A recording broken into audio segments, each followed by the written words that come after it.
Hello, this is Alan Gray with the North Dallas Gazette.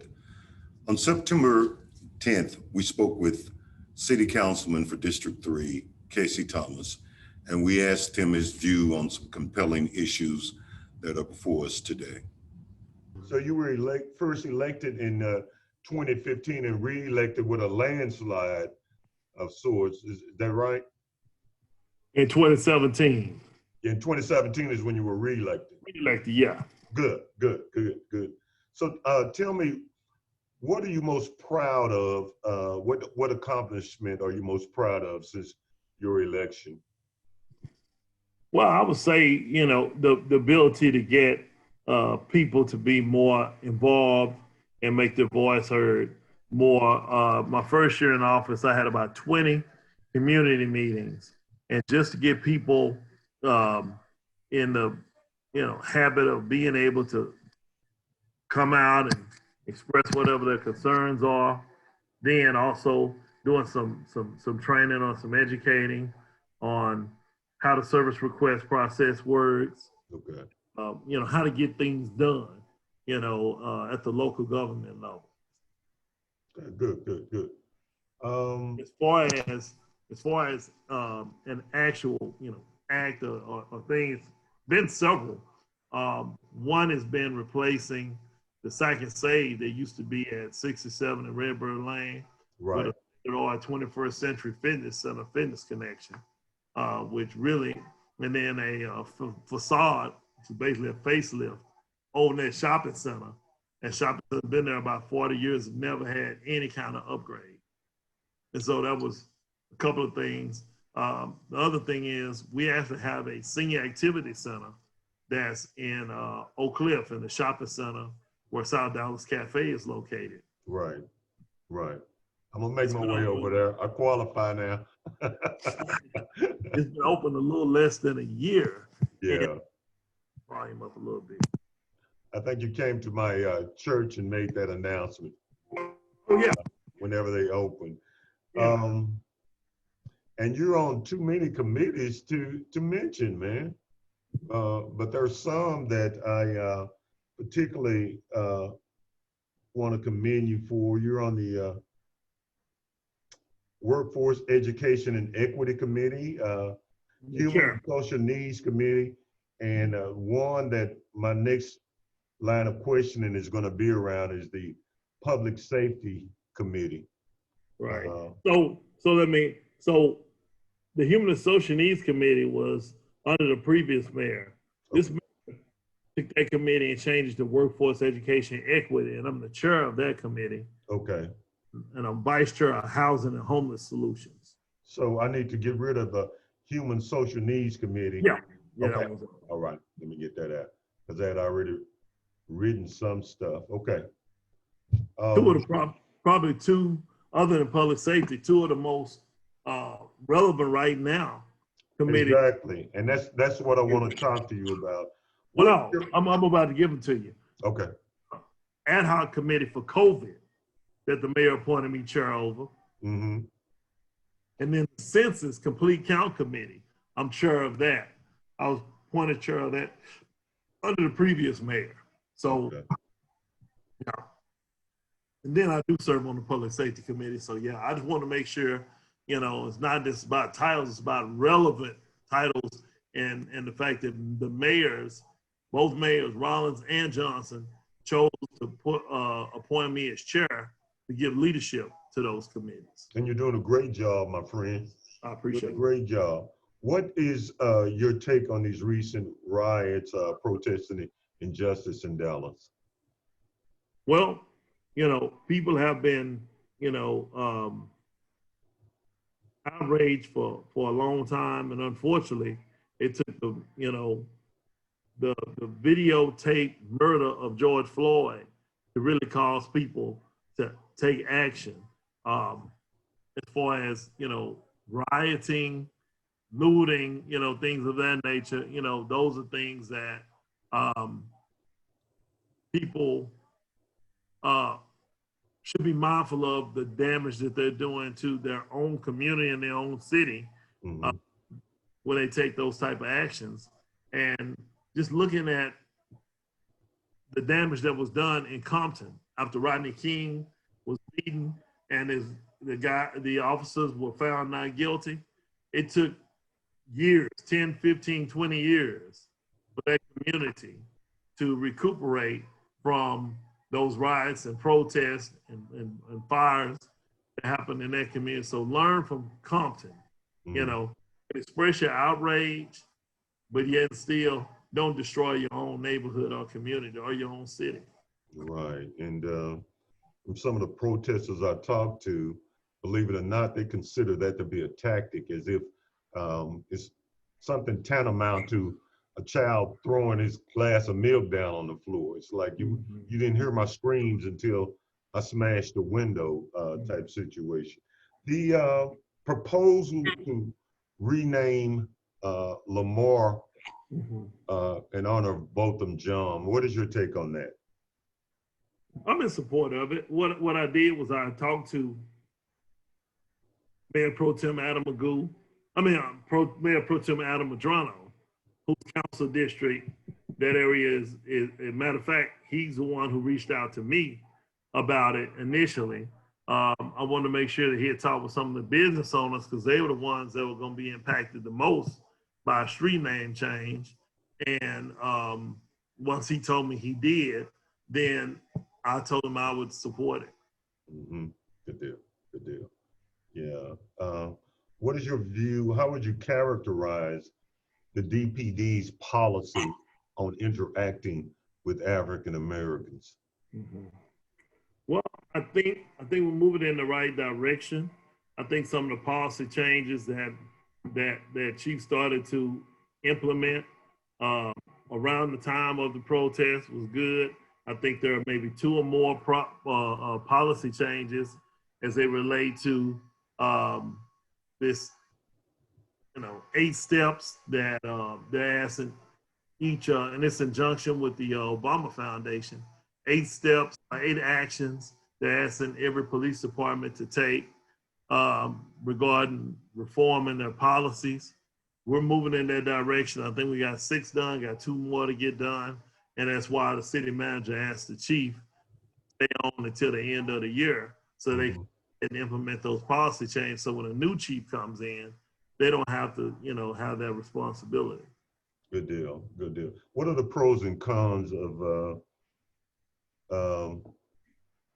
Chief Hall's tenure?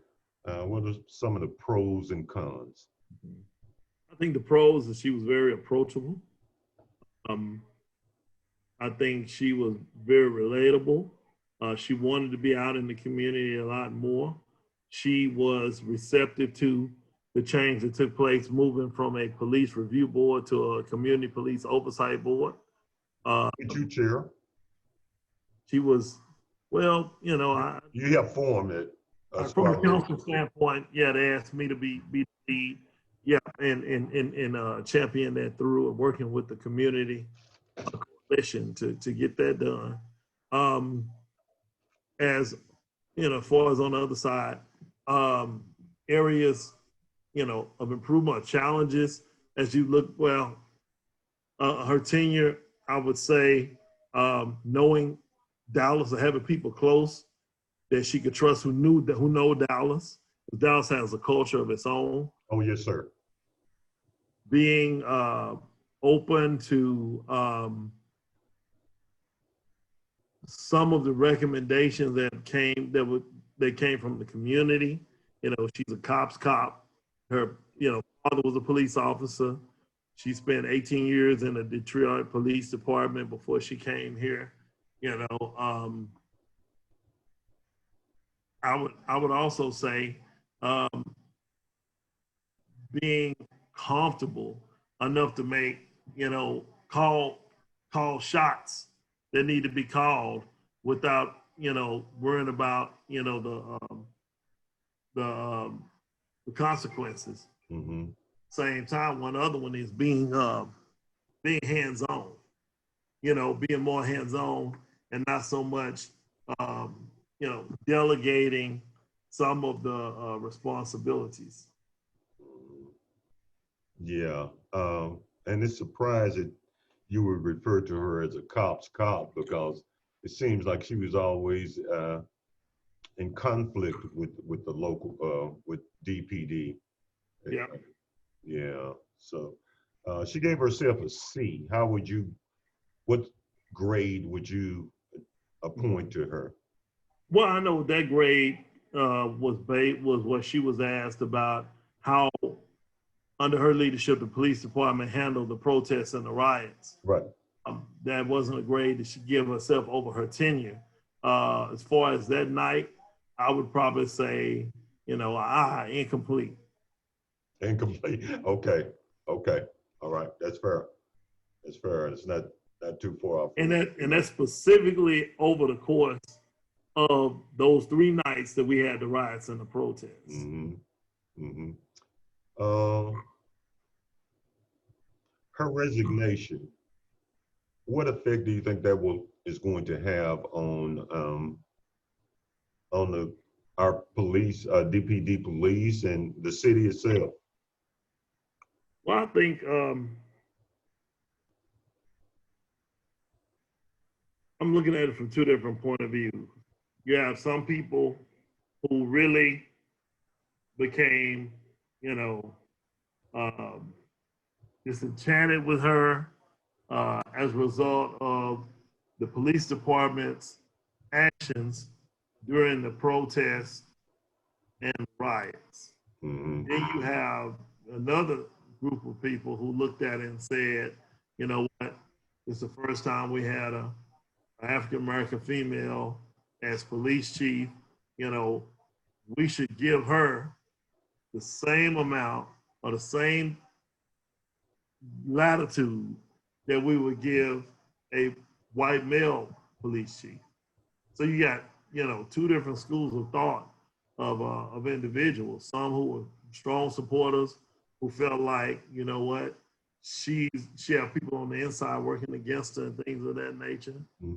And other people who felt like she was in over her head. Mm-hmm. And it's odd that you mentioned race when you're talking about the police, because people outside the police force see them all as blue. Isn't there a deeper kindred bond with the blue, or are you suggesting that race does play a part within their ranks? Yeah, I think race does play a part.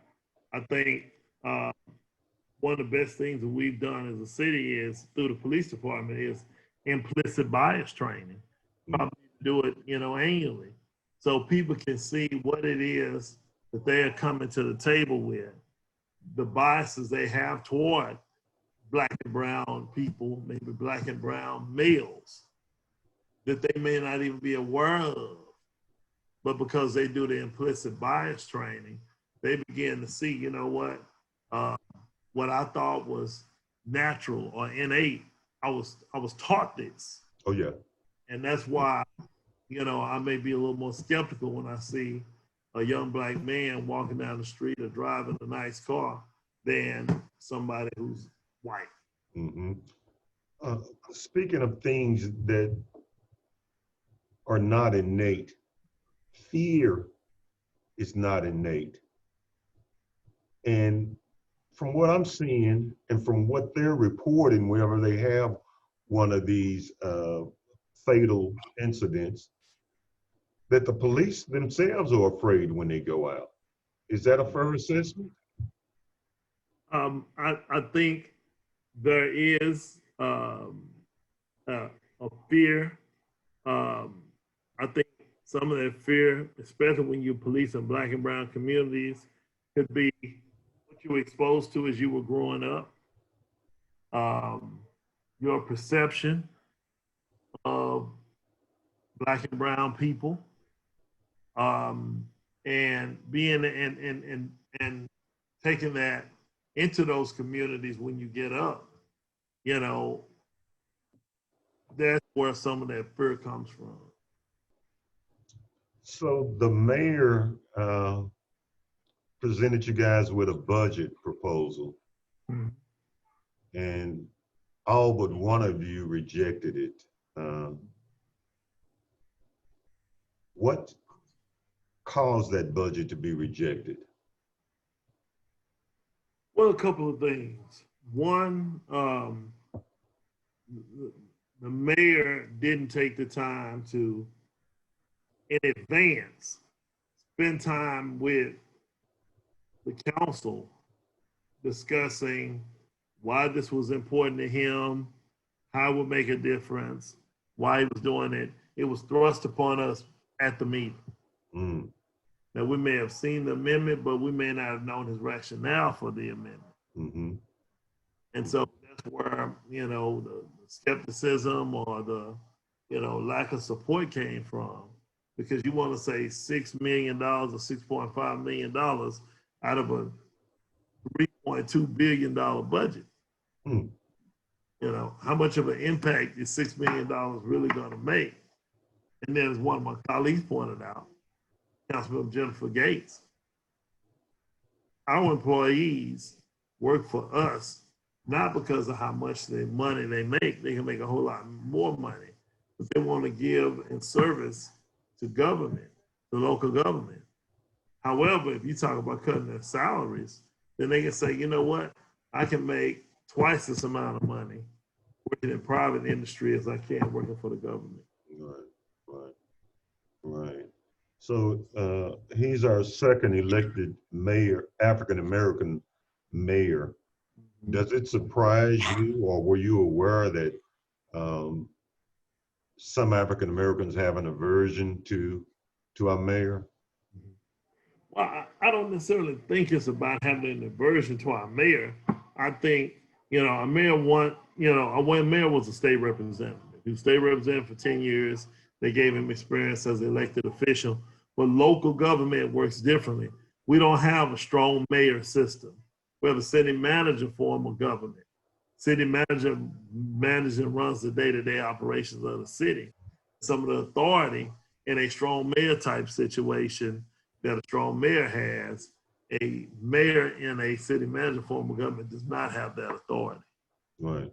And so you have to use the bully pulpit in order to get some things done, as opposed to actually having the authority to get some things done. Right. But were you aware that they picketed his house? They had a protest at his house? I was definitely aware of that.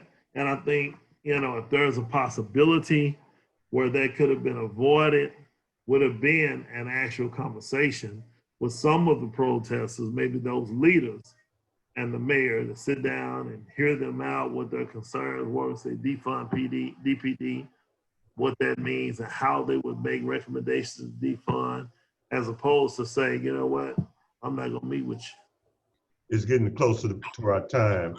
Tell me, what would be your final message that you would have me share to your constituents and then to the city of Dallas?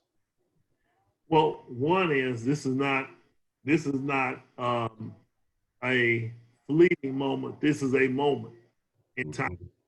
This is a moment in which many people have been looking for a long time to see a real focus on social justice and racial equity. And so my, words would be, seize the moment. Right. Moment, not just from a protest, looting, rioting standpoint, but from a policy standpoint. Identify what policies you would like to see change. Recommend how you would see more money to go into Black and brown communities coming out of public safety in particular. And that way we can try and level the playing field. I'm a firm believer that if you address the root causes of crime and poverty, it'll decrease the amount of crime that you have in your neighborhood. So let's look at the root causes. Let's make sure that we have funding for social organizations. We're in the middle of COVID, a pandemic. And we got people who are going to food lines and food pantries who've never gone to food lines and food pantries before. And because of that, we have to be mindful of what people are dealing with on a day-to-day basis. And then you add social justice on top of that.